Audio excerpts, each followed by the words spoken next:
Olá pessoal, eles que lutem no ar, mais uma vez uma convidada de garbo e elegância que eu trouxe aqui. Você já sabe, já clicou na thumb, sabe quem é, mas antes de eu apresentar, fazer o momento LinkedIn da nossa convidada, eu, Gabs, quero pedir o seu like, a sua inscrição, é muito importante isso para o YouTube indicar para mais e mais pessoas. Isso é fundamental e não custa nada, tá bom? Deixe seu comentário que depois a gente conversa aqui embaixo na caixa de comentários, tá bom? Bom, vamos lá, porque o momento LinkedIn da nossa convidada que foi difícil trazer, hein? Quanto tempo a gente tá negociando? Ih, muito meses. tempo. Uns meses negociando. Mas é porque é uma convidada que vale a pena. Então, a nossa convidada é jornalista, conquistou a simpatia do Silvio Santos depois de quase ser roubada ao vivaço. Você com certeza lembra dela, ó. Desfilando carisma e credibilidade no Primeiro Impacto, SBT Brasil, tá na hora, ó, ela é pau pra toda obra, viu? Hoje eu pergunto, e a Márcia Dantas que lute, aê! Tudo bem, Gabs? Ai, eu vou ter que lutar muito? Vai, porque... Mas você, eu sei que é uma pessoa Só. do Pará, fala o que tem que falar, se posiciona. Eu acho que é isso que também pegou o público, e o público gosta tanto de você, né, Não Márcia? vou fugir de pergunta sua, não. Não? Tenho medo, não. Ah, assim que eu gosto. Mas o público gosta de você pelo seu jeitão, né, Márcia? Você sempre foi divertida, alegre, dançava ali nos bastidores, seus vídeos viralizavam. Você acha que esse lado de você ser uma jornalista diferente, mas pra um lado positivo, que fez a galera gostar tanto de você? E eu acho que deu esse match com o SBT. Porque o SBT tem essa coisa da alegria, da felicidade, de você conseguir ser você mesma na frente das câmeras. E por isso que deu tão certo. É. Eu acho que o Silvio viu isso e falou assim, ah, que legal, ela é diferente. Eu acho que sempre fui muito espontânea, sempre gostei muito de enfim, agir com naturalidade, tanto nos bastidores quanto na frente das câmeras. E eu acho que eu também quebrei alguns paradigmas no jornalismo. Com as redes sociais, as pessoas antigamente achavam que jornalista que se posicionava na rede social, que dançava, queria ser influencer, queria ser blogueiro, e via com maus olhos. Inclusive, o povo de dentro do jornalismo, os próprios colegas não viam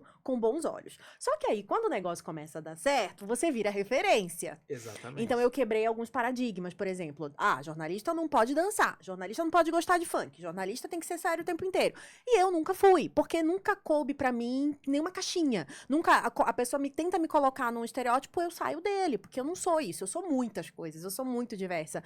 E eu acho que quando a gente mostra essa pluralidade, quando as pessoas veem essa verdade mesmo, essa autenticidade, aí pega, aí brilha, aí a pessoa fala, caramba, mas ela é diferente, ela é ela mesma, ela não tem medo do julgamento, porque é isso, todo mundo tem medo de ser julgado, né? E eu acho que eu acabei quebrando paradigmas no jornalismo de pessoas me verem como, assim, vida real e ao mesmo tempo me respeitarem como profissional. Por que que eu não posso me divertir, ser divertida e ser ética e ser responsável profissionalmente? O que uma coisa tem a ver com a outra? Exatamente. Entendeu? Nada, né? Nada, exato. E depois, aí a Márcia dançava, cantava, fazia meme, andava pelo estúdio, aí daqui a pouco a gente vê hoje em dia César Tralli fazendo isso, William Bonner. Não quero falar nada, mas eu que comecei.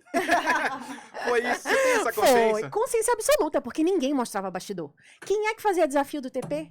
Meus desafios viralizaram, assim, de um jeito absurdo. Porque eu fazia em 30 segundos 5 manchetes. E aí todo mundo começou a fazer TikTok, repercutindo e tal. Quem mostrava bastidor nas redes sociais? Ninguém. Depois até o Bonner. Até tio Bonner faz. Entendeu? E aí virou uma tendência de mercado. E outra, quem fazia live com estudante na rede social? Nunca. Eu estudo sempre de graça, ensinando. Não só mostrando bastidor, mas compartilhando conhecimento. Sim. Que eu acho que nenhum jornalista de bancada de peso fazia isso. E eu comecei, tenho muito orgulho, e foi assim que a gente foi construindo uma relação ali nas redes, que hoje, nossa, tem tanta gente que se inspira e vê meu trabalho como referência, e eu fico super feliz. Eu acho que eu comecei isso um pouquinho depois da pandemia. Sim. E aí comecei a movimentar nesse sentido, e as pessoas começaram a me ver como uma referência. E não foi algo que veio assim do nada. Foi assim, comecei a fazer porque... Não sei se você lembra da transição pro SBT Brasil. Sim. Eu só trabalhava dia de sexta e sábado, porque a Raquel Sherazade tinha a sexta de folga e eu entrava na sexta e no sábado. Então eu tinha que ficar em casa de segunda a quinta. Pra eu não pirar, Eu falei que vou começar a produzir conteúdo, vou começar a ensinar o que eu aprendi. Foi assim? E foi assim, pra eu não pirar em casa, eu sou a pessoa ligada no 220, quero trabalhar. Falei assim, vou começar a ensinar. E comecei a dar live, gravei meu curso de telejornalismo prático, gravei na minha sala de casa. E foi assim que começou a minha vida mais... Eu sempre gostei de rede social, mas eu comecei a efetivamente pensar nela como uma estratégia a partir disso. Assim. Viu? William Bonner, César Tralli andando, fazendo take diferente. Márcia Dantas já fazia isso há muito tempo. Veja hoje. Quem lembra do Veja meu desfile? É, exatamente. Veja hoje, no SBT Brasil. É isso. Então eu acho que tem autenticidade, eu acho que você é muito desenrolada. Se for dar um adjetivo, você é desenrolada. E o Silvio Santos, cara, o maior elogio é o Silvio Santos ter gostado de você, que a gente já vai entrar nesse assunto. Sim. Calma. Porque eu tenho as perguntas que eu sempre faço inicialmente aqui no Eles que Lutem. Ai. A primeira pergunta é muito simples. Qual pergunta clichê que se eu fizesse agora você odiaria responder? Ai, meu Deus do céu. Eu acho que... alguma coisa sobre o Pará com preconceito. Tipo, lá tem shopping? Tem jacaré que anda na rua? Eu odiaria responder, porque as pessoas, às vezes, do Sul e Sudeste têm ainda Tem esse olhar. um olhar meio que completamente preconceituoso com a região norte. Então, qualquer coisa relacionada à minha região, se eu tenho descendência indígena, se a gente anda com jacaré, se... Tem um pessoal que faz esse tipo ainda de pergunta. Você acredita? Eu vou fazer então esse personagem. Ô, Márcia, no Pará, tem jacaré na rua? O que tem no Pará? Tem o teu... Maravilha, gosto assim. Olha, o teu... Brincadeira. Eu vou enfiar a mandioca no teu... Meu Deus. É tipo o Silvio respondendo. Tem que dar a maniçoba, pessoal. Mas não sem cozinhar todos aqueles dias, só... Eu vou te dar ela sem cozinhar. Isso, pra você ficar bem envenenado se você fizer essa pergunta. Essa seria a melhor resposta, né? Exatamente, Boa, o pessoal boa. ainda tem isso. E vocês do Pará são muito bairristas. Vocês gostam, vocês são bairristas, vocês levantam a bandeira do Pará, assim, me dá vontade de conhecer. Eu devo conhecer o Pará, você Por acha? favor, É? né? Por favor, porque se você for pra lá, tem a COP agora, né? COP 30, COP em 30. novembro. Você podia ir cobrir. Legal, hein? Convido. Fica Boa. lá na minha casa. Você vai cobrir também, viu? vai cobrir. Vou. Inclusive, estamos MD negociando, Notícias, inclusive, MD já, pra cobrir. COP Eu tô 30. sabendo, Marcelo, eu tô sabendo. Mas a gente sempre faz essa pergunta, porque é uma pergunta já pra você relaxar e falar, pô, não é qualquer podcast, né? Porque as perguntas de podcast, você sabe que a galera não estuda tanto. Mas temos uma pergunta mais espinhosa agora, que é mais Tá. espinhosa. Falam que futebol, política e religião ninguém discute. Por isso que eu quero saber o seu time, a sua religião e sua posição política. Pode ficar Ai, em meu cima do Deus. muro em uma. Vou deixar. Tá bom. A minha... Primeira, qual é? Seu time de futebol. Ah, meu time de futebol é fácil. Eu sou remista lá de Belém do Pará, Clube do Remo. Remo? É, Clube do Remo. Tem o Papão e o Leão. É. Eu sou Leão, lá no Pará. Religião, eu sou cristã. Não frequento nenhuma igreja no momento, mas eu frequentei muitos anos a igreja evangélica quadrangular com meu pai. Então, eu tenho uma lembrança muito, muito forte da minha vida com ele na igreja. Eu li a Bíblia com ele. Então, eu sei muitos cânticos evangélicos, louvores. Fez muito parte da minha vida na minha adolescência, quando meu pai ainda estava vivo. Ele já é falecido há mais de 10 anos. Então, eu acompanhei muito. Eu fui batizada, inclusive, na igreja evangélica. E sobre política, não tenho posicionamento político. A gente pode ficar, então, em cima do muro. Em cima do muro. A partidária, mas eu tenho um olhar com algumas relacionadas à política. Como jornalista, a gente precisa ter um olhar criterioso, precisa analisar, Não pode confiar em nenhum dos dois lados, né? Porque hoje em dia o pessoal, meu lado tá certo. Não. Como jornalista, Márcia Dantas, você não pode ficar comprando muito o discursinho de um e de outro, né? O problema é isso. Às vezes eu ponho na minha rede social, lá no MD Notícias que a gente lançou agora, um roubo. Aí a galera vai lá, faz o L. O que tem a ver? Porque o governo que tá aqui... Então não tinha roubo no governo Bolsonaro. Assim, eu não consigo entender esse povo, assim, entra no extremismo cego, né? Eu então, acho também. Não dá. Tá bom, respondeu bem, saiu bem. Que bom. Mas eu acompanhei muitas entrevistas suas e você sempre fala com muito carinho do seu pai. Sim. Conta um pouquinho dessa ligação, que é uma ligação, eu sinto que é uma ligação diferente emocional entre vocês. O meu pai, ele foi a primeira pessoa que acreditou em mim na vida, de tudo, assim, não só profissional, mas como pessoa mesmo. Eu lembro que quando eu comecei profissionalmente, ele que me levava por trabalho e me levava para a faculdade. E no primeiro lugar que eu fui apresentadora, eu sofri muitas críticas, assim, era horrível, de pessoas de lá de dentro e de fora, porque eu não sabia realmente. As pessoas acham que a gente começa bom, mas eu comecei muito ruim, todo mundo começa ruim um dia. Sim. E eu era, assim, Eu gaguejava, eu não tinha segurança. Eu sempre fui uma pessoa faladeira, desenrolada. Fiz teatro 7 anos. Mas não é por isso que eu ia falar bem na primeira vez no jornal na frente das câmeras. Com 19 anos. Eu era muito jovem. Não passei por nenhum estágio em TV. Já me jogaram lá. Entendeu? Eu fiz estágio em TV, mas em produção.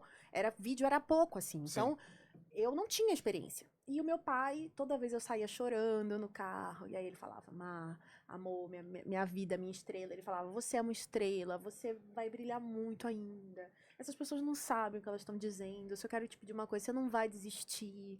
E sempre foi aquela pessoa, sabe, que tava do meu lado. E uma das grandes mágoas, assim, é que depois que eu voltei pra Record, eu não consegui, ele não me viu apresentando. Eu só fui virar apresentadora na Record de novo, ele já tinha falecido. Então, assim, ele não chegou a acompanhar muito a minha ascensão. Quando eu comecei a ascender, ele faleceu. Mas eu acho que ele tá acompanhando desde sempre. Ah, tá. Deve estar baita orgulhoso do que eu conquistei, assim.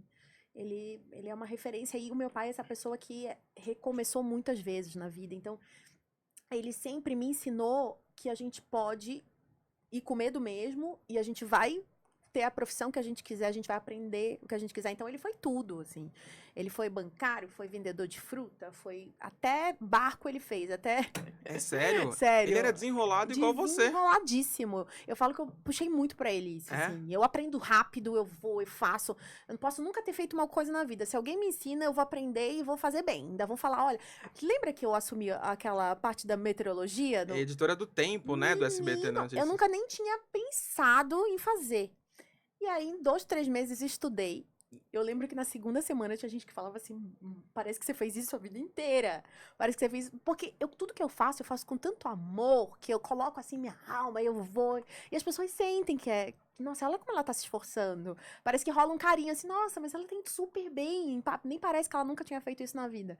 Então, é muito bom quando a gente se dedica a algo e as pessoas reconhecem, assim. Não, muito legal. E dá pra sentir a conexão que você tem. Acho que a galera também percebeu com o seu pai. Isso é muito bonito também, porque pra gente que tá começando, o mais importante de tudo não é a primeira oportunidade. É alguém que acredite na gente, até quando a gente tá desacreditando, né, Márcia? A gente sabe o quão difícil é. O ambiente Sim. nem sempre é tranquilo, é sempre hostil. Sempre. Sempre hostil inicialmente, por isso que eu admiro o trabalho que você faz com jovens jornalistas, porque alguém para abraçar essa galera, hoje em dia, é muito difícil. O mercado é muito competitivo, mas vamos entrar lá daqui a pouquinho, porque temos muito assunto, mas antes de entrar nos assuntos, tem um momento público e gratuita. Publi? É, uma publi gratuita. Você olha aqui na sua câmera da verdade e pede pra galera curtir esse vídeo, se inscrever no Eles que Lutem, Tá por bom. favor. Galera, o Gabs é tão legal. Curte esse vídeo, se inscreve no canal, porque eu tenho certeza que não só a minha entrevista, vocês vão se divertir muito, tem muita entrevista boa. E ele, ó, tá caprichando nas perguntas, vocês viram? Então, se inscreve agora. Viu? A gente usa da credibilidade. Veja hoje. Veja hoje, é muito bom. É o seu bordão, né? O seu bordão. Veja hoje. Mas lá no início, né? Você começou com 19 anos, é muito difícil a gente ver isso hoje em dia. Sim. Conta um pouquinho dessa primeira oportunidade e até a sua vinda para São Paulo, né? Foi uma loucura, porque eu ascendi muito rápido lá em Belém. Eu comecei como estagiária na Record, depois eu fui pra apresentadora na Band, no Jornal da Noite, fiquei 3 anos, aí depois eu voltei pra Record como repórter, e depois eu virei apresentadora e correspondente de Belém, então eu era a repórter de rede lá. E aí, repórter de rede e apresentadora, pra onde que você vai? Ou você vira editora-chefe e um cargo mais burocrático, que nunca foi a minha intenção, ou você vai embora. Então, Bateu no teto. Bateu no teto. E o meu salário era realmente... Eu falo que o meu salário de Belém, meu último salário de Belém, foi maior do que o meu primeiro salário de São Paulo. Então, eu estava estabilizada financeiramente, vivendo perto da minha família, vivendo perto dos meus amigos. Só que eu comecei a adoecer. Porque eu sou essa pessoa que gosta do movimento e gosta de aprender. E eu ia pro trabalho e eu via que eu não estava mais aprendendo nada. Parecia que eu estava estagnada. E nada contra o local ou Belém, não é isso. Era uma coisa minha, de querer... Meu perfil, de querer aprender, de querer... E eu sempre tive vontade de ir embora de Belém. Desde pequena eu falo pra minha mãe que eu não ia morar lá. E aí ela fala, o dia que eu falei que eu ia embora, de fato, ela falou assim, ai, eu sabia que esse dia ia chegar. Que dor! Mas eu sempre falei, desde pequenininha mesmo, eu não vou morar aqui. Eu não vou morar aqui. Sempre foi uma vontade de vir pra São Paulo. E eu realizei meu sonho, mas foi nos trancos e barrancos, porque eu adoeci, tive uma compulsão alimentar muito forte, engordei 20 quilos, tava em depressão, pedi demissão lá e vim com de malicuia. As pessoas acham, nossa, você chegou em São Paulo empregada? Não. Eu cheguei sem nada, Com a mão sem na frente e outra nada, atrás. com uma mão na frente e Era outra isso que eu ia atrás. te perguntar. Você estava estabilizada lá em Belém, falou, vou para São Paulo, sem nenhum emprego, sem nenhuma garantia de grana e tudo mais. Foi coragem ou foi loucura, Márcia Um Dantas? pouco dos dois, né? Mas eu fiz um planejamento, porque eu guardei um pé de meia. Se eu pudesse ficar 6 meses sem emprego, eu guardei o dinheirinho pra ficar 6 meses sem emprego. E aí, se não desse certo, eu voltaria, porque é normal, né? A gente volta, não tem problema nenhum. Só que no meio desse caminho, teve o pai do Gabi, porque eu já comecei a namorar um pouquinho antes de ir embora de Belém. Ele também me deu todo o apoio pra vir pra São Paulo. Isso foi muito importante pra mim, porque também se não tivesse ele falando assim, olha, tô aqui com você, talvez eu não tivesse tido tanta coragem assim. Sim. E então ele me ajudou, a família dele também. E aí veio o Gabi logo na sequência. Eu cheguei em maio e engravidei em agosto. Foi no mesmo ano, assim. Então foi um ano muito louco, assim, de mudança que foi roubada. Aconteceu tudo, acidente teve de isso, carro. né? Aconteceu tudo naquele ano. Roubaram o carro? Roubaram o carro, depenaram com minhas malas dentro, fiquei com poucas roupas, coisas do meu pai, lembranças, eu perdi fotos, essas coisas, porque foi roubado. Que loucura. Mas eu digo que Deus me reconstruiu, eu tava reconstruindo o vaso pra começar de novo ali, esse projeto bonito que era a ser mãe do Gabi. Eu falo que quando o Gabi chegou, eu parece que me reconstruí como mulher mesmo. Eu tive uma outra visão, eu fiquei mais humilde. Quando você tem um amor materno, assim, uma dedicação, você não consegue mais ser egoísta na vida, né? Muda você consegue, tudo? você muda o olhar para as pessoas, você consegue ser mais empática. Então eu voltei pro trabalho uma profissional melhor, com certeza. E aí já voltei pro SBT, né? Voltei não, né? Foi a primeira vez que eu trabalhei no SBT como freela. Eu entrei como freela na madrugada lá. Que coisa gostosa. Precisamos falar Madrugada. como deve ser maravilhoso ser frio na madrugada. Você vem de um estado quente. Sim. O frio na madrugada em São Nossa. Paulo é um frio do Frio. caramba. Como que foi isso pra você? Porque dizem que a madrugada é terrível. Foi uma grande escola a madrugada, não posso reclamar. E na madrugada eu fiz algo que ninguém tinha feito. Eu virei uma referência em achar furo de tudo. Por quê? Porque eu criei dentro do carro uma espécie de rádio escuta. É sério, o meu cinegrafista ficava no Waze vendo o acidente, o meu motorista ficava na rádio trânsito, ligado também quando as pessoas falavam do acidente, eu ficava no Twitter do Corpo de Bombeiros e da Polícia Militar. Então, toda a ocorrência que tinha em São Paulo chegava primeiro. E aí eu virei a para-raio da notícia. Tudo acontecia perto de mim. Mas não era porque eu ia ali monitorando e fiz essa rádio escuta no carro. E aí eu vi na madrugada, mesmo com a dificuldade do horário, essa oportunidade de mostrar meu trabalho, de me diferenciar. Vamos fazer desse limão uma limonada? Não tem jeito, eu tô aqui, vou ter que trabalhar, então vamos dar furo? Eu ficava 10 minutos no ar no ao vivo, era muito difícil o repórter que fazia plano sequência, que ficava muito tempo falando sem gaguejar, sem, né, acompanhando ali a situação, e eu sempre fui essa pessoa. Eu cheguei no SBT e falei assim, ó, eu sou especialista em ao vivo. Se um dia você precisar, tô aqui, tá? Aí a pessoa ficava assim, nossa, que louca. Eu nem tinha sido contratada, eu já cheguei falando que eu sabia fazer ao vivo e que meu objetivo era ser apresentadora. Já falou isso logo de cara? De cara, na chefia. E tinha muita gente na minha frente. Tinha a Analice Nicolau, tinha a própria Sherazade, tinha a Carol Aguaida. Tinha muita gente fazendo a apresentação. Só que eu falei, eu tô aqui. Se um dia vocês precisarem, eu tô aqui. E foi assim, eu fui fazendo madrugada, final de semana no SBT Notícias. Aí não tinha quem cobrir, pode me pôr madrugada, sem folga mesmo, eu venho. E aí foi assim que eu comecei a apresentar. E aí ganhou espaço. E aí fui ganhando espaço, e eu era essa pessoa pau pra toda obra. Me põe em qualquer horário que eu trabalho, sempre fui assim. E aí as oportunidades foram aparecendo. Eu falo que a gente precisa estar preparado pra oportunidade, que ela vai acontecer. Se você não se prepara, se eu não tivesse... Eu lembro que eu fiz um teste pra esse programa, pro Primeiro Impacto. Uhum. Fiz um teste como repórter. E o teste foi ali do estacionamento, um ao vivo, que eu pudesse ficar falando o máximo de tempo possível. Foi assim o teste. E aí, acabou o teste, a pessoa falou, não, tá certo, tá ótimo, você vai ficar no Primeiro Impacto. Porque era o começo do Primeiro Impacto com o Dudu Camargo e Marcão do Povo. E precisavam de uma repórter desenrolada. Então, eu fiz o teste, passei, e eu tava na madrugada e continuei na madrugada, mas agora pra fazer o Primeiro Impacto. E aí, e eles dois me deram muita visibilidade, não posso negar. Tanto o Dudu quanto o Marcão eram, assim, fãs do meu trabalho, eu virei uma co-apresentadora da rua. Tudo eles me chamavam pra comentar. Então virou aquela referência, o Dudu Camargo e o Marcão e a Márcia na rua. Por isso que depois eu virei apresentadora Sim, do exatamente. Primeiro Impacto. Mas você olha pro Primeiro Impacto, você vê o Dudu Camargo, muito jovem, Muito. comandando ali, e você é uma pessoa que já tinha muita experiência ao vivo. Em algum momento você olhava e falava assim, pô, o cara tão jovem já nessa posição, ou você só tava pensando mesmo em traçar os seus planos? Não, porque o Dudu, ele tinha muita juventude, mas ele era ele é um cara muito talentoso, Sim. assim. Ele tem uma desenvoltura invejável, assim, o moleque nasceu pra televisão mesmo. Eu acho ele um pequeno gênio, eu falo. O único problema do Dudu é que eu acho que talvez ele não tenha se profissionalizado tanto. Ele não fez uma faculdade, ele não estudou, ele não... A gente conversava sobre essas coisas, a gente trocava, falava, lê esse livro, dá tipo dica, sabe?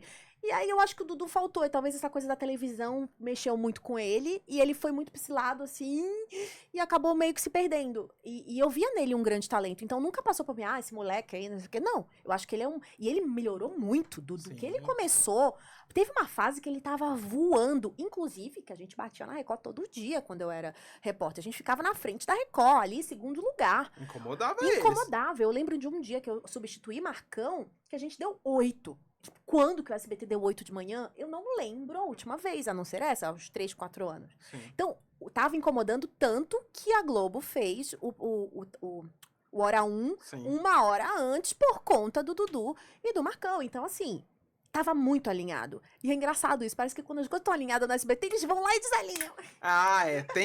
Tem isso, né? Tá tudo dando certo e aí Aí alguém mexe. alguém mexe, tem que mexer, Afe né? Maria. Mas assim, foi muito bom. Essa fase do Primeiro Impacto, do meu crescimento, de ver o negócio. Eu tinha o Primeiro Impacto como uma casa, assim, como um filho, sabe? Assim, quando você vai ali, aí você vê o negócio crescer. E depois eu fui pro Brasil, pro SBT Brasil, que Sim. foi outro patamar. Foi muito legal também. Não, é verdade. A gente vai chegar nisso porque você foi promovida, nada mais, nada menos. Márcia Dantas foi promovida por Silvio Santos após você ter o seu celular quase roubado ao vivo. Quero que você me conte essa história porque isso viralizou.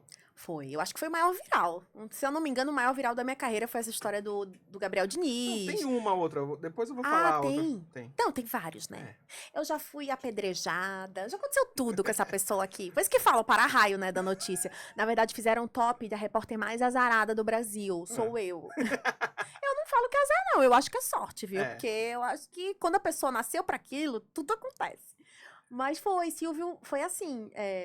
eu posso contar que tiveram 2 situações. Antes de eu entrar mesmo pra fazer o programa do Silvio, eu tinha sido convidada uma vez.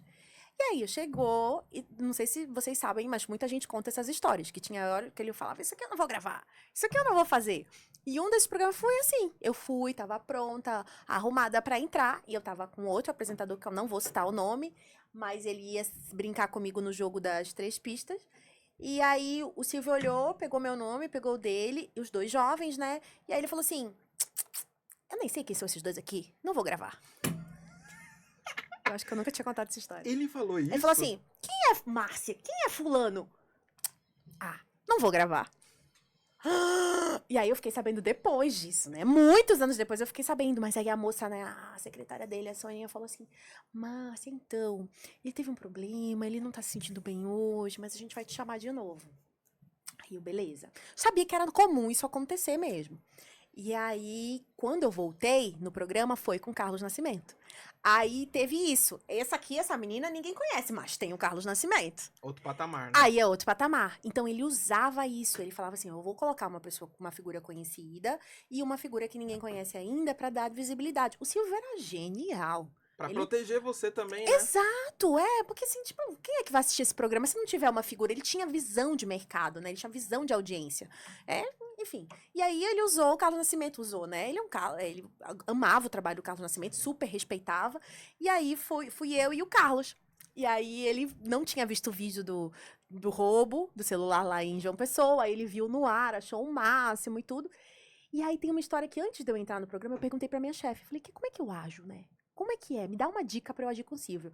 Ela falou assim, seja você mesma. Ele odeia gente que tá fingindo, ele percebe se você tiver com medo, ele vai perceber. Então, assim, se solta, se joga, seja você mesma que ele vai adorar. E foi assim que eu fiz. Tudo que ele brincou comigo, eu ria. Quando ele me perguntou se eu já era casada, eu falei que não, mas que ia casar de novo, que eu queria, né? Casei, descasei, quero casar de novo. Ficou uma frase meio que emblemática e casei de novo. Viu, Silvio? Deu tudo certo. E aí eu até brinquei com ele na última vez que nós fomos no programa, que eu fui com o Rafa. Eu falei, olha, você é padrinho, porque eu falei aqui que a gente ia casar e a gente vai. E foi demais, assim. E aí quando eu saí, me falaram, olha, ele te adorou. Ele te adorou, Silvio te adorou, ele adorava morena, cabelo preto, né? Você sabe, a Ellen nunca trocou cabelo por causa dele e tal. Então, não muda no seu cabelo, amou você, amou o seu jeito. Só que não foi aí que eu ganhei mais visibilidade. Demorou um pouquinho, porque quando a Raquel Sherazade foi sair, eu lembro que eu tava substituindo o Marcão também, uma época. E aí ele teria visto e falou, mas essa menina não era aquela? Não, mas tão bonita, então fala bem, põe ela. Aí foi assim, e aí eu recebi uma ligação, porque eu nem tinha virado apresentadora ainda, eu era só uma stand-by. Aí uma ligação que mudou minha vida, falou, ó, vem aqui que a partir de segunda você é apresentadora. E aí foi uma loucura, né, porque não esperava. Graças à saída do Silvio Santos, você conseguiu sair. A pergunta que não quer calar, e todo mundo deve estar perguntando isso, é... Quanto que você ganhou no jogo dos pontinhos? Você lembra? Tem daquelas imagens clássicas do Neymar ganhando R$100, né? Tudo mais. Eu acho que foi um pouquinho mais, vai, uns 800. Tá bom, né? Tá bom. Eu não ganhei o jogo do Nascimento, mas eu pontuei bem ali, Ficou para a par. Uhum. Gostei. Eu fui bem. E ele realmente dava o dinheirinho na mão ali. E aí depois você passava só pra conferir com a produção. E ele brincou com você? Quem é essa moça? Brincou, Quem é essa moça? Eu não conheço. Eu não conheço. Baixa, vocês conhecem ela? Foi mais ou menos assim? Exatamente isso. E aí você teve alguma troca depois, assim, no camarim? Ele foi conversar com você? Ou ele é muito... Nunca conversei com ele no camarim. O que aconteceu é que eu fui depois 2 vezes de novo no programa. Uhum. E aí, enquanto a gente acabou a gravação, foi a única foto que eu consegui tirar com ele. Antes dessa foto... Ele sempre me elogiava, falava assim, adoro ver você no jornal, você fala muito bem, você é muito simpática, não sei o que, não sei o que. Ele sempre falava, até na frente das pessoas, falava, essa moça é muito boa no jornal, até melhor no jornal do que aqui. Ele, tipo, brincou na última vez, a última palavra dele foi essa, falou assim, eu gostei mais de você lá no jornal do que aqui nesse programa, não sei o que, tipo... Ele tinha uma admiração pelos jornalistas, pelos âncoras, né? Ele tem, o pessoal fala, o Silvio Santos não liga muito pra jornalista. Imagina. Não, ele sempre foi atrás de grandes jornalistas, né? E ele falava uma coisa assim, quando a TV gosta da pessoa, gosta, quando a câmera gosta da pessoa, parece que o negócio... E ele tinha esse olhar, né, de quem que se destacava. O Ratinho uma vez me encontrou isso, ele falou assim, Silvio tem olhar. Silvio, quando te viu que a câmera gosta de você. Então ele viu essa coisa em mim. E assim, eu acho que virou como se fosse meu pai também no jornalismo, porque graças a ele eu consegui mostrar o meu trabalho para todo o Brasil. Imagina, como uma menina de Belém do Pará, numa bancada do principal jornal do SBT, quando que eu ia sonhar que isso ia acontecer? Assim, foi um sonho... Que loucura, realizado. Né? Muito bom. E do Silvio Santos, o maior nome da televisão, maior nome, a lenda de falar isso. Então é muito emocionante, muito tocante. Mas é aquele desafio também um pouco espinhoso quando você foi pro SBT Brasil. Por quê? Porque a Raquel Sherazade, ela sempre foi a queridinha do Silvio Santos. A gente sabe disso. Silvio Santos admirava muito a Raquel. Sim. Depois eles tiveram as questões deles lá, mas assim... Ele sempre colocou a Raquel como estrela número 1 do jornalismo naquele momento. Como que foi substituir a principal estrela da emissora no jornalismo? Primeiro, ninguém me disse que eu ia substituí-la. Foi assim, vai ficando. Foi bem isso. Ninguém disse assim, você vai assumir o lugar da Sherazade. Nunca. Eu fui ficando. Você achava que eles iam contratar alguém, tentar contratar alguém de uma outra emissora? Falavam, né? Inclusive me falaram que eu era, como é? Stand-by? Não foi stand-by. Usaram um termo bem ruim nas redes sociais. Que eu era... Lembra? Vieram várias matérias falando... Meio que substituta, assim, tampão. Tampão. Tampão. Âncora tampão. Fizeram várias coisas assim. Eu lembro disso. E eu fui ficando. E me disseram que realmente chegaram a cogitar, me tirar e tirar Marcelo. E que ele falava, não, deixa eles lá. Sempre que chegava nele, falava assim, eu gosto deles, deixa eles lá. Televisão, tanto eu quanto o Marcelo. O pessoal gosta de grife em televisão, né? O âncora que já tem muitos anos. E aí tinha um olhar, eu acho até enviesado, da cobertura jornalística, porque eu acho que não eram as pessoas. Era a cobertura jornalística, tipo, quem são eles dois e tudo mais. Mas vocês foram ficando, tinham boa audiência. Depois que trocaram vocês, a audiência caiu e muito, porque o público deu uma rejeitada. Mas você então assumiu esse lugar. Foi pra você, foi um desafio muito difícil ali, porque a Raquel Sherazade era estrela ali total, né? Gabs, eu tenho 20 anos de jornalismo. Então, assim, eu nunca fiz aquilo ali pensando que era algo difícil. Eu tô na televisão há tanto tempo que pra mim foi só mais um lugar. E eu nunca vi, claro que eu entendia a grandeza do projeto, do programa.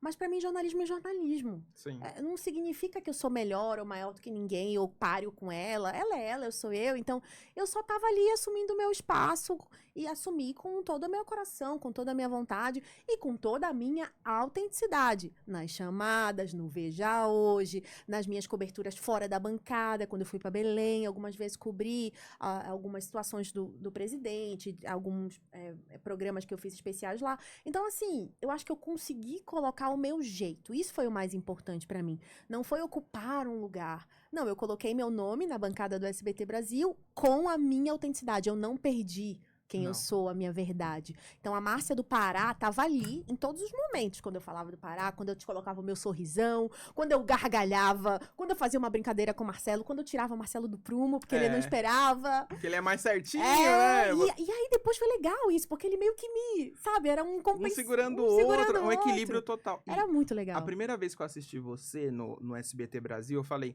o que eu vou esperar dessa âncora? Porque a Raquel Sherazade, ela tinha a marca dela, que era a opinião, que era uma opinião forte, incisiva. E eu falei, a próxima âncora vai querer seguir pela mesma linha e tentar copiar. E, na verdade, você deu um giro 360 e mudou o jeitão do SBT Brasil. E isso foi muito legal. Você sentiu isso? Foi proposital mudar o jeitão ou era só o seu jeito de fazer? Não, as pessoas me encontravam na rua e falavam assim, o jornal tá leve com você. Isso. Você traz uma leveza que eu não via antes. E aí, não foi algo proposital, eu te falo que foi algo mesmo da minha personalidade, que às vezes, mesmo num assunto complicado, eu colocava um pouco da minha leveza e do meu olhar, e também me emocionei, ria do jeito que eu tenho que rir alto, mexia mais a mão do que deveria, o que dizem que deveria. Então, que suja, né?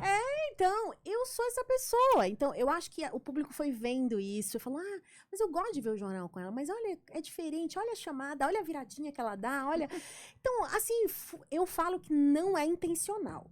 Mas quando você percebe que tá funcionando, aí eu ponho a intencionalidade. Aí eu continuei. Por quê? Eu percebi que essas coisas funcionavam. O meu sorriso funcionava, a minha viradinha funcionava. Aí, quando eu percebi que, as pessoas falam muito disso. Então, eu vou colocar a intencionalidade e vou fazer. Que eu acho que tem muito a ver com branding pessoal, que é algo que eu estudo também. É quando você percebe que algo na sua característica de personalidade atinge as pessoas com um sentimento, você deve usar aquilo a seu favor. Colocar a intenção mesmo. E foi assim que eu comecei a criar o jeito Márcia, né, de ser jornalista. E hoje, as pessoas falam assim, você é minha referência porque você é assim, porque você não perdeu a autenticidade, porque você brinca, porque você não sei o quê. E os jovens se veem nisso, porque ninguém quer mais aquele jornalista sisudo, carrancudo, que não tá nem aí pra rede social, ou que é muito, que só ouve música clássica. Não existe mais aquela isso, arrogância. Com arrogância, exato. Tem o jornalista mais próximo. Quanto mais próximo, melhor, né? Com certeza. Quanto mais próximo, melhor.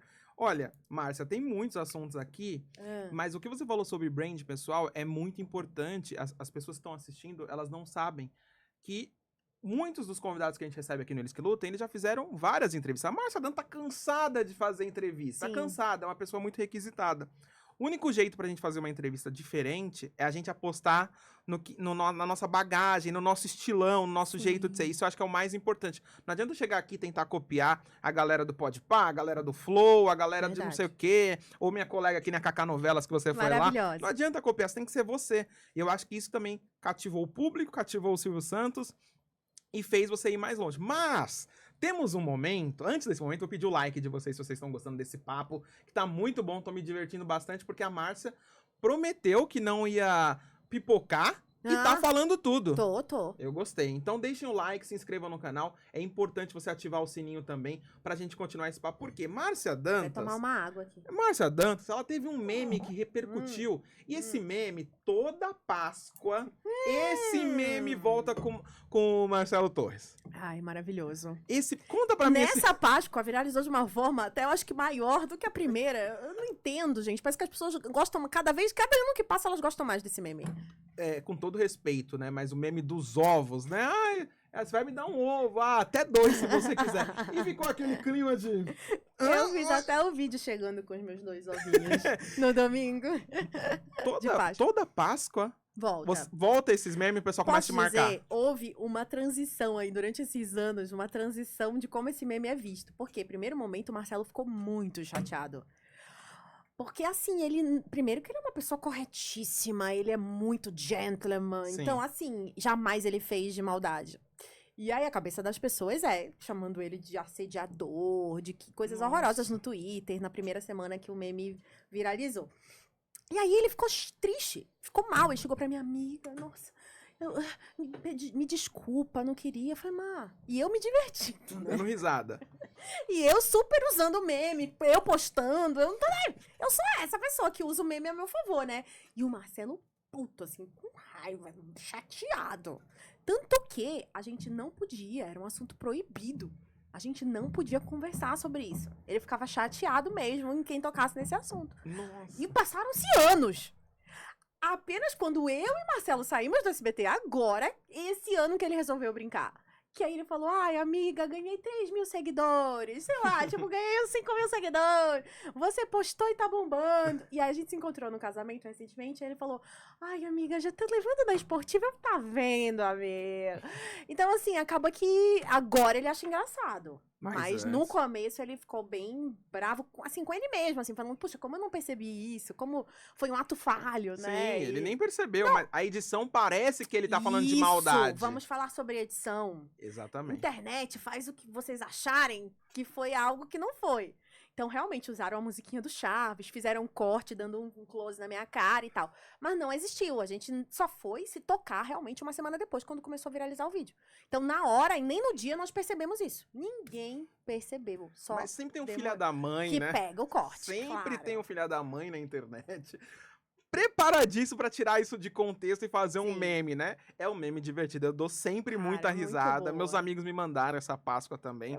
É maravilhoso esse meme. Olha, eu me diverti bastante, mas vocês faziam uma dupla maravilhosa no SBT Brasil. Tava tudo certo. No SBT, assim, tá tudo certo. Sim. Até que... Que alguém decide mudar tudo. E aí, César Filho foi contratado. Sim. Você sabe que a gente não achava que o César ia vir para o jornal. Todo mundo achou que o César ia fazer um programa, né? Que fosse menos jornalístico, que fosse mais a cara dele. Mas parece que foi uma escolha mesmo da Dani, de que queria dar outra cara para o SBT Brasil e tal. E nós fomos avisados um pouco antes. Não foi assim do nada. Ah, César vai chegar, não. A gente foi avisado, acho que uns 2 meses antes, de que tinha esse movimento e que podia acontecer. E aí, a preocupação do chefe na época, que foi o Okiuso, foi falar assim, vamos manter vocês dois. Marcelo, você quer ser correspondente? Você quer virar editor-chefe? Você quer... Então, houve, assim, uma conversa com a gente do que a gente gostaria de fazer. Pra mim, como não tinha nenhum outro projeto no jornalismo naquele momento, o meu chefe falou, tudo bem você ser apresentadora do Tempo por enquanto? Falei, chefe, não me diminui em nada isso, eu sou aqui pau pra toda a obra, vou fazer, vou estudar, vou tentar fazer uma previsão do tempo diferente, com a minha cara, blá, blá. E foi assim. Então, quando o César chegou, prontamente, e outra coisa, fala assim, a Márcia vai ser a única substituta do César no SBT Brasil. Tava isso confirmado. Tava confirmado, então eu fazia aos sábados. Sim. Eu comecei a fazer aos sábados e a Márcia era a única substituta do César. E foi tudo bem, até que teve a saída da Cristina. Do Tá Na Hora. E eu não esperava. Foi uma noite, assim, Márcia, amanhã você vem pro Tá Na Hora. Eu, oi? Como coisa de televisão. E aí foi isso, assim, foi meio que uma decisão que tomaram e eu não tive como falar sim ou não, mas eu sou a pessoa que não fala não. Eu falo, vamos. Porque é isso, porque foi uma coisa meio top-down, né? O César Filho vai chegar, claro, é um grande jornalista, ele tem o talento dele, a imposição dele, era o estilão que o SBT queria.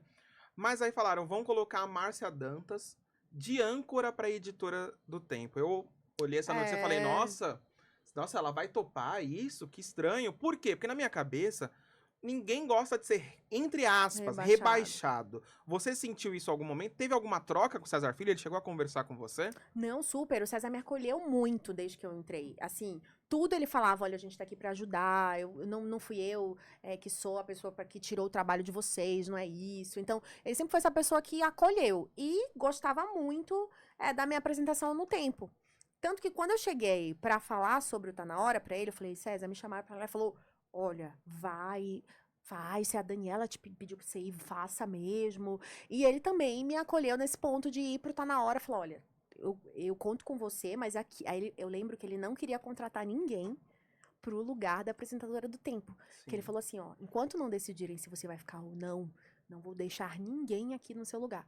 Então foi super legal da parte Sim. dele, sabe? E aí ele falou assim, ó, eu tá aqui, o seu lugarzinho tá aqui. Se não der certo lá, você volta pra cá e pronto. Então, um cara muito respeitador, assim, que me acolheu muito lá. Não, muito gente E boa, né? muito. E foi isso. Aí acabou dando certo, Tá Na Hora, pelo período que eu fiquei. Fiz a cobertura do Rio Grande do Sul, teve aquela repercussão toda. Enfim, e fui ficando. Bombou, né? Bombou. Você ali não tá na hora. Porque, assim, Márcia Dantas, não basta só ela ter carisma, credibilidade e talento. A gente também precisa ter sorte nessa Ai, vida. verdade. E o caos perfeito, às vezes, precisa acontecer Naquele para momento. as portas se abrirem. Verdade. Chamem do que quiser, chamem de fé, chamem de talento, chamem de oportunidade, chamem do que quiser. Mas o que aconteceu? Começou o Tá Na Hora, Cristina Rocha e Marcão do Povo ficaram ali meio que se engalfinhando, não se entendiam muito bem. Cristina falou, quer saber? Casos de família no meu trabalho, não. Foi embora. E aí surgiu essa vaga pra você trabalhar com o Marcão do Povo. Uma dupla improvável, assim, olhando assim os Sim. estilões. Mas no final das contas, até que gostava de vocês dois ali, um beliscando Não. o outro, brincando Olha, com o outro. Fale o que quiser, mas eu e Marcão, a gente tem química. É. A gente tem química. Tanto desde quando eu era repórter, ele me chamava, ele adorava minhas reportagens e me deu muita visibilidade quando eu comecei, diga-se de passagem. E foi a pessoa que também falou, pode pôr ela pra me apresentar no meu lugar, sabe? Um cara que, quando eu não ia ser contratada, eu lembro que a Record me fez uma proposta. E aí eu cheguei e falei, olha, gente, a Record me fez uma proposta, tal, não sei o quê. O Marcão foi lá, bateu na sala do chefe e falou assim, como assim a gente não vai cobrir? Ela é a nossa principal repórter. Então, foi uma pessoa que me deu muita oportunidade no começo. Só que quando você começa a crescer, o que acontece? As pessoas mudam um pouco, né? Então, rola isso na televisão de ego, de competição. Vaidade. Não tô dizendo que houve com ele, mas assim, parece que as pessoas começam a falar de você pro fulano, de fulano pra você, e aí é muita intriga. Começaram a criar umas situações entre eu e Marcão que parece que ou ele comprava de uma hora ou eu comprava. Falava assim, gente. Aí teve quando eu fui fazer o Tá Na Hora, eu chamei ele pra conversar. Eu falei, olha, sabe, se teve alguma fofoquinha que fizeram entre a gente, vamos zerar tudo? Ele, não, tá tudo bem. Então, antes de começar a Tá Na Hora, a gente conversou e falou, vamos trabalhar junto. Só que, evidente que as personalidades diferentes, no ar, às vezes, dava aquelas engalfinhadas. Mas fora do ar, a gente se tratava super bem. Eu nunca tive nenhum problema, assim, de brigar com ele, de discutir. Não. A gente tinha as engafinhadas no ar, as coisas que a gente pensava diferente. Fora do ar, eu falava, ó, beleza, aconteceu, foi, mas não gostei disso também, beleza, acabou, fechou. Então, há um respeito entre nós, assim. Sim. Por mais que nós não somos amigos, nem nunca fomos, mas há um respeito profissional muito grande. Respeito o trabalho do Marcão, sei o quanto ele fez diferença na minha vida, e acho que foi muito essa coisa de fora que ficou... Rádio peão, intriguinha. Rádio peão em cima da nossa relação, que nunca deu muito certo por isso. Porque as pessoas falavam de mim pra ele, dele pra mim, e aí virou uma rádio peão assim, aí a gente nunca conseguiu se aproximar tanto, Ter sabe? aquela conexão, né? Não, Eu nunca confesso que como telespectador, eu adorava as alfinetadas ao vivo entre vocês, o pega pra capar ali, povo a gostava, diferença, e começou a repercutir positivamente isso, Sim. e começou a dar audiência, Tá Na Hora, por conta disso Eu acho também. que faz sentido, né? Alguém tem uma visão, outra pessoa tem outra visão, o mundo é assim. Sim. E eu acho que era bom ter essa coisa feminina, de um embate ali com ele, de uma voz. Porque a mulher tem que se calar às vezes. A mulher tem que se... Não, eu tava ali pra falar. Ah, não queria que eu falasse. Eu tava falando também. Ah, não sei o que, porque ela só fala. Tô aqui pra isso. Sabe assim? Então, algumas situações eram assim. O protagonismo tinha que ser todo... Ah, não. Tô aqui pra dividir o protagonismo mesmo. Eu vim pra isso. É meio a meio. É meio a meio. É Então, assim... Ah, não tem merchan pra mim? Não. Tem sim. Merchan tem que ser pra mim também. Igual, Boa. Por que só ele tem que ganhar? 50-50. Entendeu? Então, assim, eu acho que mulheres hoje, a gente aprendeu que o nosso lugar, a gente precisa conquistá-lo. E a gente vai colocar o pé e não vai tirar. Entendeu? Então, se eu vim de lá, de Belém do Pará, se eu fui colocar naquele lugar, é porque eu mereci estar lá. É porque Sim. ele me pertence também. Eu não tô aqui de favor. Então, eu acho que esse meu posicionamento forte também fez diferença. Sabe? Eu não tenho vergonha de lutar pelo que é meu. cada um tem seu espaço, eu não tava ali pra tirar o espaço de ninguém. Mas me foi dado um espaço e eu vou ocupá-lo. É, E se você tentar me tirar, eu vou. dá uma arranhada. Eu sou leonina, né? Entendi. Tá Eu tudo viro explicado. uma onça, então não tenta me tirar. Que eu tô no meu lugar e eu mereço. Mas eu acho que é isso que o público gostou. Eu acho que o público gostou muito disso, de você no Tá Na Hora, por conta disso. E o programa deu super certo. Sim. Depois teve algumas mudanças. O Lucas Carvalho acabou indo pra Record. Ai, eu amo o Lucas. Lucas já veio aqui no Eles que Lutem, gente Sou boa fã do demais. trabalho do Lucas e falava, inclusive, que ele tinha que subir. Assim, quando eu substituísse o Marcão, tinha que ser ele. Porque eu adoro ele apresentador, assim, Tá na Record maravilhoso. Campinas agora. Ele me convidou pra fazer um podcast. Lucas, estamos vendo Isso aí. esse. Tá garelando. Muito bom. Você também teve uma entrevista que eu vi que me chamou bastante atenção, que você falou que o dia mais difícil da sua carreira foi o dia da morte do Silvio Santos. Me conta. Foi muito difícil. Eu tava no cabeleireiro com meu filho, cortando cabelo. E aí, a Globo entrou no ar com o plantão. Foi assim, ninguém sabia. A gente sabia que ele tava internado. Mas todo mundo tava falando, inclusive, na semana, que ele tinha melhorado. Uhum. Que ele podia ter alta a qualquer momento. Então tava todo mundo, ufa, tranquilo. Era um sábado e eu vi a Globo entrando. Eu lembro que eu peguei meu celular e comecei a me tremer. Não sabia pra quem. Que eu ligava. Aí, a chefe, quando eu peguei meu celular pra ligar, o telefone tocou. E era a chefe na época, a Silene. Aí ela, Márcia, vem pra cá agora. Você mora muito perto, vem pra cá agora, que você vai entrar. Aí eu, tá bom, tá bom. E eu comecei a chorar no carro, meu filho não tinha acabado o cabelo. Eu falei, não pode ficar pela metade do cabelo do meu filho. Eu liguei pro pai do meu filho, falei, vem pra cá, porque fica com o Gabi, que eu e o Rafael também, Sim. meu marido também tem que ir, porque o Rafael trabalha no SBT. Falei, vamos ter que ir pra lá urgente, o Silvio morreu. Aí liguei pra minha amiga também, que trabalha lá, e aí eu fui, assim, eu cheguei no SBT chorando, assim, mal. E aí as pessoas que eu encontrava no camarim, do faxineiro, todo mundo sem estado emocional nenhum. Então, as pessoas questionam por que o SBT demorou a entrar. Foi porque ninguém sabia como lidar com aquilo. A gente estava aprendendo. Eu lembro que a primeira frase que a Simone Queiroz entrou falando, porque foi ela que entrou antes de mim, ela falou assim: começamos agora porque também estamos aprendendo a lidar com essa dor. Estamos digerindo essa dor, foi a frase que a Simone usou. E realmente ninguém estava digerindo. E aí tem uma coisa que eu sempre conto. Era proibido fazer obituário em relação a qualquer coisa de Silvio Santos no SBT. Então, de fato, nós não tínhamos nada pronto. Nada, zero. Porque se descobrissem que tinha obituário, a pessoa era demitida. Não podia nem ter algo nesse sentido. Naturalmente, né, gente? Sim. Você vai fazer o obituário da sua mãe? Pelo amor de Deus, não dá, né? Como é que a própria filha, as filhas iam fazer isso? É absurdo, é algo que é inquestionável, elas têm completa razão. Então, de fato, não tinha nada pronto. E aí a gente teve que começar a procurar as pessoas para conversar, entrevistas e começar a pegar os materiais antigos.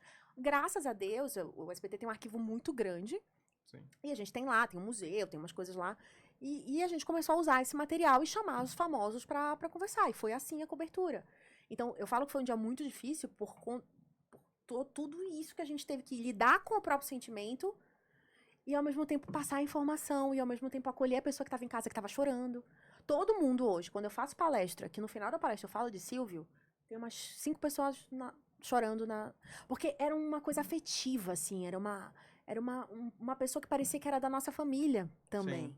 Né? E ele tinha essa coisa da entidade mesmo, né? Da coisa que ultrapassa. Você pode ser de qualquer religião, qualquer religião gosta de Silvio, pobre, rico, não tem isso. Silvio ultrapassava dimensões. Então foi isso, eu acho que foi muito difícil mesmo. E eu passei mais de 12 horas de cobertura naquele dia, foi muito puxado, puxado. Né? Tá ali, né, sentindo a dor e tendo que cobrir, né? Sim, e aí conversando, tendo que entrevistar a Angélica, Luciano, Huck, sabe assim? Tipo, pessoas que você... Meu Deus, tô falando com gente da Globo. Tá, pra gente é distante. Por mais que você seja do SBT, você fala assim, uau, tô falando com... Globais. Com globais, mas que num momento muito difícil, né? Exatamente. Bom, Márcia Dantas abrindo o coração aqui, abrindo o coração. Ó, você, Márcia, você é o que eu falei, né? Você foi pau pra toda a obra no SBT, foi Tá Na Hora, foi Chega Mais Notícias, foi SBT Brasil. Depois de tudo isso, você sendo pau pra toda a obra no SBT, na sua demissão, na sua saída, você se sentiu injustiçada? Acho que injustiçada não foi a palavra, mas eu fui pega de surpresa. Então eu me senti desamparada. Sabe assim, quando acaba um casamento e você não esperava? Você ama a pessoa e a pessoa que termina com você? Sim. Foi tipo um término de relação. E aí eu pensei, caramba, então não foi uma injustiça. Foi mais uma coisa assim, calma, há um mês, antes da minha demissão, eu estava na sala da diretoria com projetos pra mim, dizendo que eu era uma figura importante, que Daniela contava comigo pra qualquer projeto. Um mês antes, eles me disseram isso na mesma sala de demissão, que um mês depois eles falaram que eu não tava mais, não fazia mais parte. Eles tinham um projeto, então, pra você, o SBT? Foi o que foi me dito. Tanto que quando começaram o discurso de você não estar mais com a gente, eu falei, calma, peraí. Calma. Eu entendo que toda empresa tem sua reestruturação, mas o que mudou de um mês pra cá? Porque há um mês eu estava aqui nessa sala e vocês me prometeram que eu teria projetos para 2025, com jornalismo, com entretenimento, que eu era uma figura importante, que vocês contavam comigo. Eu quero saber o que mudou de um mês pra cá. Ah, porque não tem... O projeto que a gente tinha pra você, a gente quer um nome comercial mais forte, não fechou, foi isso e tal, não sei o quê. Eu falei, mas por que não foi claro, então? Que existia isso, sabe? Porque se você fala pra pessoa que você conta com ela em todos os momentos, você pensa assim, bom, se não fechou o programa lá que eles pensavam pra mim, eu vou ficar no jornalismo, que é a minha base. Sim. E sempre foi me dito que eu era uma figura forte no jornalismo, que eu era a cara do jornalismo do SBT. Inclusive, durante a demissão eu falei isso, tá, mas vocês mesmos me disseram que eu era a cara do jornalismo do SBT? Eu não entendo, eu não sou mais. O que eu fiz? Até me fala o que eu fiz pra eu poder tentar melhorar, né? Porque eu acho que todo mundo quer saber. E aí, não, é uma questão salarial. Porque o seu salário não comporta mais a nossa realidade. Aí eu falei assim, tá, mas por que a gente não renegocia então o salário? Porque eu era PJ. Sim. Nunca foi me dito renegociação de salário. E o meu salário, eu nunca pedi aumento. Sempre foram dados os aumentos, Sim. né? E aí eu falei, beleza, a gente pode negociar o salário, mas não foi nunca colocada essa questão. Então eles quiseram mesmo me descartar.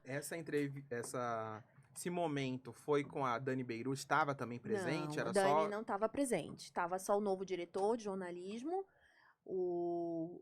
a Gazal, que é a diretora, eu não lembro qual é o cargo dela agora, e tinha mais o Lissone, que era o diretor também de entretenimento, eu acho, diretor de programação. Foram essas pessoas. E aí foi isso que eu não entendi, porque essas mesmas pessoas me tinham feito promessas há um mês, entendeu? Menos o Cipollone, né? Porque o Cipollone não chegou depois. Mas eu imagino que foi muito duro, porque uma coisa que viralizou da sua demissão foi que uma semana antes você estava no programa da Patrícia Bravanel, o programa Silvio Santos, e você, muito feliz, ela te elogiou muito e você falou que queria ter um filho esse ano. Sim. E depois de um mês, você foi demitida. Não, depois de uma semana. Uma semana. Você acha que, de alguma forma, tem a ver? Todo mundo me questiona isso, Gabs. O que eu acho? Elas são de uma empresa de mulheres, né? E Patrícia tem 3 filhos. Assim, não deveria ter a ver. Não acho que essa decisão partiu de uma delas. Acho que essa decisão... Elas não se opuseram a essa decisão. Claro que chegou na Daniela, ela não falou, não demite a Márcia. Não, ela falou, demite. Beleza. Então, nenhuma se opôs a essa decisão. Mas eu não acho que pesou isso, sabe? Talvez tenha sido um fator ali que possa ter contribuído. Eu até li o livro do Luciano Santos, que chama Seja Egoísta com a Sua Carreira. Que é um livro que eu indico, inclusive. E aí, no primeiro capítulo, ele diz que o principal erro de qualquer mulher é chegar no gestor e falar que vai ficar grávida. Infelizmente, isso acontece no nosso país ainda, porque muitas são demitidas ou vão para licença maternidade e voltam e são demitidas depois. Então, se essa realidade que aconteceu comigo serviu para que outras mulheres não cometam esse erro, ou que a gente repense o nosso sistema de trabalho em relação à mulher, achei excelente. Porque criou-se uma discussão, eu viralizei de novo em relação a isso. Então, se a minha imagem serviu para que a gente discuta isso, ótimo. Eu acho interessante. E sim, se eu parasse para pensar hoje, eu não teria dito. Mas, como sou eu estava no meu momento mais feliz da vida, tinha acabado de casar, eu estava exalando felicidade na imagem, eu estava brilhando de um jeito, com a roupa toda brilhosa, inclusive, também, que eu não me arrependo. Você não se arrepende de ter falado isso? Não me arrependo de ter falado, mas com a cabeça que eu tenho hoje, eu não teria cometido esse erro. Mas eu fiz na minha maior plenitude, assim. E por isso que às vezes as pessoas me encontram na rua e falam assim, tenho raiva da SBT. Que raiva que eles fizeram com você. Hoje mesmo uma pessoa me encontrou e falou isso. Então, todo mundo me vê como injustiçada. Eu não me coloco nesse lugar porque eu não sou vítima de nada. Acho que tenho gratidão ao SBT, cresci muito lá e vou continuar crescendo por mim mesma, porque hoje a Márcia não depende do SBT. A Márcia é a Márcia, né? Sim, Graças também ao meu trabalho, não só ao SBT. exato. Então, assim, mas eu fiquei nessa coisa de, caramba, que filho da mãe que eles fizeram com você? Não tem uma pessoa que não me encontre e fale isso. Eu falo, deixa pra lá, aconteceu, já foi, já passou. Então ficou esse ar em relação a essa história. Se serviu para que outras mulheres, então, se questionassem, para que as próprias pessoas que são hoje chefes e líderes repensem esse sistema, esse olhar sobre a mulher. Por que a mulher fica menos porque ela tem direito à licença maternidade? Porque, ao contrário, a gente fica potente, a gente vira melhor profissional quando a gente engravida. Por que as empresas ainda têm esse olhar? Vamos repensar isso. Então, acho que é por aí. É por aí, né? E depois desse momento de demissão, essa surpresa, esse susto por tudo o que aconteceu que você acabou de falar, como que foi pra saúde mental? Porque é um baque. É um baque. E você sabe, Gabs, que eu contei hoje também, que eu trato a ansiedade sempre. Quem já teve depressão vai tratar pro resto da vida. Eu tive. Então, eu tomo há mais de um ano remédio controlado. E eu comecei a tomar remédio controlado na transição da mudança da SBT Brasil. Uhum. Porque é isso, no outro dia você não sabia se ia estar lá. Era todo dia uma coisa diferente. Márcia vai pra lá, Márcia vai pra cá. Então, pra minha saúde mental, essas mudanças foram muito difíceis. E eu só aguentei realmente com medicamento. E eu ainda tomo medicamento até hoje. E foi um baita baque, assim. Aí a saída, eu falo que são 3 fases. A primeira fase é a dor, do sofrimento, do luto. Depois vem a revolta, porque você tem raiva de tudo e de todos que fizeram aquilo com você. E depois você começa a ressignificar. Então, eu tô agora nessa terceira fase já. Passei pelas 2, vivi meu luto, chorei, sofri, fiquei em casa. Depois, fiquei com raiva, sim, de todo mundo. Me segurei, inclusive, tipo, com 3 meses, todo mundo queria que eu falasse em podcast. Eu falei, não, gente, se eu começar a falar nesse momento, eu tô com raiva. Não é o que eu queria Só mesmo. vai sair ódio, Só né? vai sair ódio. Então, eu ressignifiquei pra poder vir em entrevistas e falar, olha, realmente foi isso, foi isso, foi isso. Agora eu consigo ter uma visão mais macro. Porque quando você tá no meio do turbilhão dos sentimentos, você fala um monte de coisa, você não sabe direito. Agora não, agora eu já sei por que eu tinha que passar por isso. Eu já sei que eu tenho um propósito maior na minha carreira, um legado muito maior, que sempre foi ensinar, sempre foi levar jornalismo pra quem, pra todo mundo, com um jeito que único que eu tenho de fazer. Então, tenho meu projeto hoje de rede social, de meu portal. Então, tem tudo um motivo pra acontecer. Não, tem tudo um tempo, E né? um tempo, O pessoal não sabe os bastidores, mas a primeira vez que eu chamei Márcia Dantas foi no dia, sem querer, que a Cristina Rocha pediu pra sair e você tava aceitando a proposta. Você falou, putz, minha semana tá complicada. E aí saiu a notícia. Foi isso. Foi nesse dia. Então, pra você ver que a gente Foi. já tava tentando há um tempo e a Márcia É. sempre nessa mudança, que não é, assim, ficar mudando de projeto em projeto, a gente sabe Não, que não não é é legal. bom, não te dá Não. estabilidade. Parece que estão sempre procurando um nome mais forte comercialmente, isso. parece que você não é capaz o suficiente. Nossa, Gabi, você falou tudo. Não é? É um pouco disso que te bota nessa situação, tipo, cara, e aí? Mas eu tô. E você provando no dia a dia que você vestia a camisa da É isso, empresa. parece que você nunca presta. E aí, quando você fala assim, agora as oportunidades vão surgir, as oportunidades foram colocadas na mesa, uma semana depois, um mês depois, tudo muda. É. E aí é um problema que o SBT vem enfrentando. A gente espera que o SBT retome Sim. o sucesso dele, mas são muitas mudanças e muitas quebras que a cara do SBT parece que se perdeu. Saíram muitas pessoas que eram a cara do SBT É isso. e o público ainda tá tentando se encontrar Acho que com vai a demorar emissora. um pouquinho. Vai, né? Vai. Eu acredito. Você tem essa visão também? Eu Qual a tenho. sua visão sobre Não, sobre eu acho você que... que estuda TV, Não, famosa. eu acho que o SBT se perdeu nessa... Quando o Silvio Santos começou a se afastar, o SBT tá um pouco perdido. Não sabe o que tá fazendo. As pessoas que eram a cara do SBT, que eram quem o Silvio Santos gostava, acabaram Tiraram saindo. todos, E pessoas como você que o Silvio Santos gostava já não estão mais. Então o público não consegue entender a diferenciação do SBT, que era uma emissora alegre, animada, feliz. A gente tem poucas pessoas que são a cara do SBT. Talvez o Celso, a Patrícia, o Danilo, que tá ali há um tempo já. Mas cada vez menos isso. E eu acho que isso faz muita falta, porque é o que você falou. Os globais, a gente sabe, a Angélica Sim, tem, é global, não tem é. contrato há 10 anos com a Globo, mas ela ainda É na global. nossa mente é global. Então, na minha visão, o SBT ainda tá perdido, a gente espera que ele volte pro caminho, mas ainda tá complicado. Eu acho que tudo leva um tempo, uma reestruturação leva tempo, né, Gabs? E eu acho que o SBT tá passando por esse momento. Eu também super torço. E sempre me perguntam, Márcia, voltaria? super voltaria para um projeto legal, para o projeto que eles já me prometeram, se não der certo com outra pessoa, tô aqui. Inclusive, recebi depois uma ligação de um dos diretores de cima lá, falando, olha, a gente quer contar com você sim é ainda a nossa cara. Se rolar alguma coisa fora do jornalismo, você topa? Eu falei, topo. Então, a gente tem contato. Eu acho que vai rolar, hein? Olha, será? Eu acho que vai rolar esse Remember. Já pensou? O Boninho tá lá, Boninho? Exatamente, porque eu tenho umas perguntas sobre Ai, isso. meu Deus. Porque você é uma das jornalistas mais seguidas no Instagram, no TikTok do país. Você tem essa força em redes sociais, muito pelo seu trabalho. Eu quero saber se já pintou algum convite de outras emissoras. Porque eu sei que Márcia Dantas tem a cara da SBT, mas também tem a cara da Record. Também vejo Márcia Dantas numa Bandeirantes, CNN, Jovem Pan News. Chegou alguma proposta dessas emissoras? Estamos em conversas, né? Propostas efetivas, ainda assim, tipo, vai começar, não. Até porque, como eu comecei a implantar meu site, todos os meus projetos, tenho férias para tirar, meu marido vai tirar férias, a gente vai viajar agora. Então, tem algumas coisas em andamento que eu não consigo, tipo, dizer, vou assumir amanhã alguma coisa. Então, se for para acontecer algo, para assumir a partir de junho. Mas sim, já tive várias conversas. Inclusive, eu gosto muito da Record, porque a minha vida eu comecei inteira na Record. E eu era líder de audiência no Pará na Record, era uma referência lá, eu fazia o Fala Pará. Então, assim, eu falo que tudo que eu aprendi foi na Record. Eu sou Escola Record de jornalismo. Olha aí.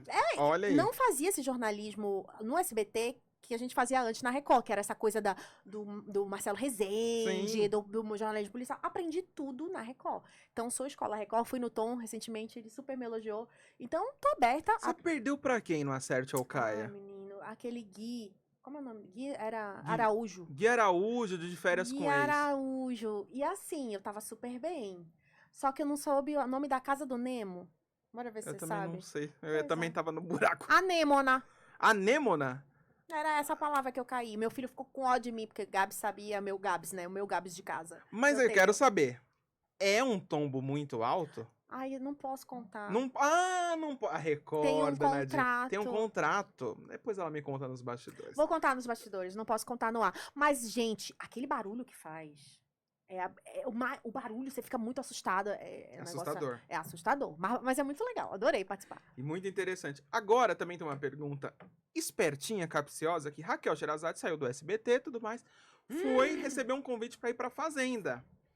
Você, Márcia Dantas, toparia ir pra um reality, a Fazenda, um BBB? Eu fui falar isso lá em casa, meu filho me proibiu. Meu Gabs falou, você não vai! Por quê? Porque ele disse que eu não vou ficar 3 meses longe dele. Eu falei, mas filha, a mamãe é eliminada rápido. Já pensou? Ele, não, mamãe, eu não deixo. Então, se depender do meu filho, eu não vou. Se depender de mim, não sei. Vai que... Ó, a Raquel fez a Fazenda, acabou sendo expulsa lá da Fazenda, mas apresentou um reality e tudo mais, teve alguns projetos. Talvez pode ser uma porta legal, né? Não vejo como... Mas assim, a minha mãe tem muito medo que eu vá. Porque eu sou esquentada em alguns momentos. Ela falou... Gostaria. Você gostaria de me ver, né? Olha, eu sou, tipo... Eu gosto de brigar, porque eu sou competitiva. Aí minha mãe falou, se você beber vai dar merda, desculpa o palavrão. Porque eu fico um pouco... Não posso beber, me altera, entendeu? Caramba. É difícil, você não me imagina nos bastidores desse jeito, né? Ô, Carelli, você tá vendo isso, Carelli? Você já tá no papo. Já tá no papo aqui. Não sei, eu acho que a grana tem que valer a pena. Mas vai valer. Quanto é que ganha? Depende. Pra ser participante, se 70 mil, um cachê de 70 mil ainda é pouco, É pouco, né? 70 não. Pode 70 comprometer a carreira, né? 70 não. Tem que ser 200 no mínimo. 200 no mínimo. Você já tem valores. Pronto. Aí é só chegar com o cheque. Cheque. Mas, além disso, né? Você teve uma carreira brilhante ali. Record, SBT. Márcia Dantas, eu fiquei na expectativa. O que a Márcia Dantas vai fazer agora? Porque ela tem muito mercado. Aí ela me anuncia o MD Notícias. O MD News e MD Notícias. Conta um pouquinho desse projeto, que é muito interessante. Então, não tem nenhum portal de notícias hoje no nosso perfil. Qual é o nosso diferencial hoje do MD News? É um projeto colaborativo, voluntário. Eu fiz uma inscrição, quase 300 jornalistas e estudantes de todo o Brasil se inscreveram para participar. E a gente fez uma seleção. Então, hoje são 43 pessoas, 20 jornalistas e 23 estudantes de todos os lugares do Brasil, trabalhando de forma colaborativa e, em troca, eles ganham mentorias, cursos, reuniões online, feedback e portfólio. Qual o grande problema hoje do jornalista começar? Ele não tem mercado, porque é um mercado muito fechado, é um nicho muito fechado, e aí ele procura estágio sem experiência, ele não consegue, e aí muitos desses sem experiência eu falei, quer trabalhar? Vamos então, eu vou te ajudar. Pessoa começando a escrever, não sabendo ainda por onde, a gente tem aula de lead, desde o básico até um feedback de vídeo, eu ponho as pessoas para gravar vídeo, então os meninos estão começando a fazer isso agora. Então a gente tem uma reunião semanal, e aí eu separei por editoria. Tem editoria de entretenimento, editoria de esporte, e aí cada um que vai se identificando vai fazendo um revezamento também de editoria, para ir aprendendo a escrever em todas as linguagens. Pra jogar em todas. E tá sendo muito legal, porque eu tô aprendendo com eles, a gente tá aprendendo junto, e é um portal educativo e colaborativo. Eu falo que o grande, assim, nosso grande legado do MD é que a gente quer transformar e educar, não é só informar. A gente informa para transformar a sociedade também. E esses jornalistas que estão comigo hoje, eles são os jornalistas que vão estar já no mercado. E eu quero preparar um mercado bom, assim, sabe? Com um jornalista competente, com ética. Checar os fatos também, que hoje em dia é muito importante. A gente usa inteligência artificial, eu ensino como usar, que hoje quem não usa inteligência artificial não tá no mercado, entendeu? E não tem que ter medo da inteligência artificial. Ah, vai me substituir? Não, não vai. Mas se você não souber, aí você vai perder o emprego. Você tem que estar sabendo jogar Você tem que saber de tudo. Eu tive que me especializar agora pra também ajudar eles, entendeu? Então, não, e é muito bom falar que assim, é um projeto colaborativo, um projeto voluntário, muita gente chata vai falar, nossa, mas não tá pagando, mas não sei o quê. Ó, vou dar um olhar breve de quem já esteve nesse lugar. Muita gente que não tem portfólio, o que acontece geralmente? As emissoras acabam pegando o filho do apresentador no seu lugar, porque ele já vai ter um portfólio, ele vai ter as costas largas, filho de um conhecido, então as vagas vão ficando para essa galera que é da elite, né? Que teve um portfólio, que teve a oportunidade de ter uma câmera boa, um microfone bom e tudo mais. E as pessoas que vêm mais de baixo, como eu vim, não tem espaço porque não tem portfólio, não tem experiência. Verdade. E o lado de ter um feedback de alguém que é profissional no assunto faz muita diferença, porque a faculdade nem sempre ensina tudo. A rua ensina, né? A rua, a prática profissional. Você sabe que tem gente que começou comigo no projeto, a gente tem 1 mês e pouquinho de projeto, e já cresceu assim. Eu falo, meu Deus, eu tenho uns 10 ali que eu falo, esses aqui vão ser minha equipe que eu vou contratar. Por quê? Na verdade, a gente começou como um projeto, vamos continuar sendo um projeto colaborativo, mas a intenção é contratá-los. Sim. Que as primeiras vagas que surjam sejam deles. Então, por isso não é, a Márcia tá usando, tá escravizando, tá não sei o quê. Não. E, inclusive, todos têm o direito, na hora de falar, não quero mais, tudo bem, não tá... Engraçado, né, Gabs? São 43, mas eu vou te dizer que tem uns 10 ou 15 só, então, que fazem mesmo o trabalho que gosta. Afim de fazer. A gente tira ali, sempre daquela maior parte, os que são os melhores. Então, eu comecei a garimpar ali e eu tô vendo o potencial que tem esses jovens. Gente do Brasil inteiro, né? Gente do Brasil inteiro. Tem um Gui de Curitiba, a Lohane aqui do interior de São Paulo. Eu vou esquecer. Se eu começar a falar, eles vão ficar bravos comigo porque eu não vou lembrar de todo mundo. Mas assim, tem uma galera muito boa. Eu falo, já tenho 2 editores-chefes, a Camille e a Thaís. Falo, vocês 2 são minhas editoras-chefes. São meninas assim, que têm um olhar pra matéria, elas que fazem revisão, não sei o quê. E assim, eu vejo um talento mesmo. E é tão legal quando você começa a garimpar os talentos, você vê, esse aqui parece comigo quando eu comecei, ou esse aqui, sabe, esse aqui tem um talento diferente. Porque o grande lance do líder, do gestor, não é o chefe é uma coisa. O líder, o gestor, ele enxerga em você o que você tem de melhor e ele garimpa pra você ser melhor ainda naquilo. Sim, né? Verdade. Ele tem que enxergar o que é de melhor e pá! Pra conseguir te lapidar. Exato. E no mercado é muito difícil alguém te lapidar. Não, ninguém quer saber. Ninguém pega na tua mão. Ninguém. Errou, manda embora, não quero colocar aqui o meu cargo. Exato. A gente sabe como é televisão, o que não fizeram né? comigo, eu faço por eles hoje. Então é disso. É disso. disso. Você é fuçada mesmo, hein, Márcia? Você é fuçada. Você vai ajudando os jovens ali, vai formando. Daqui a pouco, ó. As marcas também, ó. É muito importante que as marcas no futuro olhem pro projeto vão ali dar um investimento, Claro. porque hoje em dia a gente tem muito problema com fake news, com informações erradas, desencontradas, Exato. e essa formação que você tem de tantos anos no SBT Brasil e outras atrações, ajuda essa molecada, né? Eu tiro deles e falo, olha, a gente vai usar a inteligência artificial, a gente vai fazer isso, mas não é tudo pelo like, não é aquela imagem sensacionalista, a gente fez um manual do MD. Então, dentro do MD, a gente tem regras, o que a gente pode, o que a gente não pode, tipo um manualzinho de jornalismo Manual mesmo. de redação, Um né? manual de redação. Então, a gente tem essa formação que a gente tem que respeitar esse critério. Não vai imagem com sangue, não vai matéria sensacionalista, não vai... Às vezes, chega um vídeo lá que eles me mandam e falam, onde você checou? Da onde é? Uhum. Eu vou fazendo as perguntas. E aí, não, Márcia, mas fulano me mandou no WhatsApp. Não. Quem é a fonte? A gente pode marcar a fonte? A gente não sei o quê. Então, isso, eles vão se ligando, falando assim, opa, não é qualquer coisa. Opa, eu tenho responsabilidade nisso. É o meu nome que tá indo ali, mas é o meu, imagina. Sim, A responsabilidade que eu tenho de estar numa gestão de uma equipe gigante de jovem. sim. Então, assim, às vezes eu fico, ai, meu Deus. E outra, eu trabalho 24 horas, né, Gabs? Meu Deus do céu, acho que eu nunca trabalhei tanto na vida. Porque, de fato, é o meu negócio. Então, ninguém vai brigar pelo seu negócio quanto você. Como Sim. você. Eu fico 24 horas. Eu tenho 2 celulares agora, um do MD e um meu, e eu fico ali, ó. O tempo inteiro gerindo, Difícil, eu que ponho, subo o negócio no site. É difícil. Mas enquanto o negócio não tá engrenando, a gente precisa estar ali. Acho que daqui a um tempo eu já vou conseguir ir demandando e mostrando pra quem vai ficar com cada coisa. O olho do dono que engorda o gado, Nossa, né? com certeza. Mas cansa. Mas cansa. Cansa demais. Meu Deus, eu falo, não quero um burnout ainda. Meu Deus Ó, do céu. sigam então o MD Notícias. Como que é o arroba? @MD Notícias no Instagram, Portal MD News no TikTok, Portal MD News no YouTube, Facebook Portal MD News e também o marciadantasnews.com.br, que é o nosso portal mesmo. A gente tem um site mesmo. Um Então, site. estamos em todas as redes sociais e mais no site. Muito legal, porque esse movimento vem sendo feito pelo Luiz Bate, pelo Léo Sim. Dias, que tem uma TV. E agora uma mulher à frente disso, é muito importante essa representatividade. Parabéns, viu, Ai, Márcia? obrigada. Muito bom. Ó, a última pergunta, Já. a mais difícil. Ai, meu Deus. Gostou de estar aqui no Eles que Lutem hoje? Adorei. Não minta, não minta. Gostei. Gostou? Olha, me surpreendeu. Brincadeira. Aquelas, né, que falam assim, me Não, O surpreendeu. pior elogio, né? Brincadeira, gente, adorei, Gabs, adorei bom, mesmo, né? foi ótimo. Quem é esse aqui? Você O tem um nosso Louro negocinho José, né? igual a Ana Maria? É, exatamente, É isso, é. E eu gostei das suas imitações. Você gostou do Gostei, Silvio, né? Sil. Ah, que é essa? Gente, baixa, vocês vocês conhecem? conheciam esse talento dele? Você faz isso em todas as... Não, de vez em quando eu faço umas assim. Não conheço.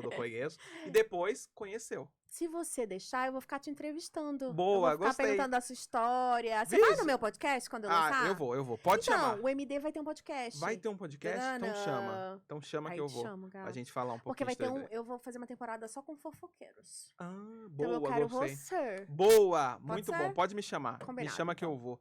Gente, Márcia Dantas. Para seguir Márcia Dantas, como que eu faço? Arroba Márcia Dantas TV, em todas as redes sociais. No TikTok tem dancinha, brincadeira.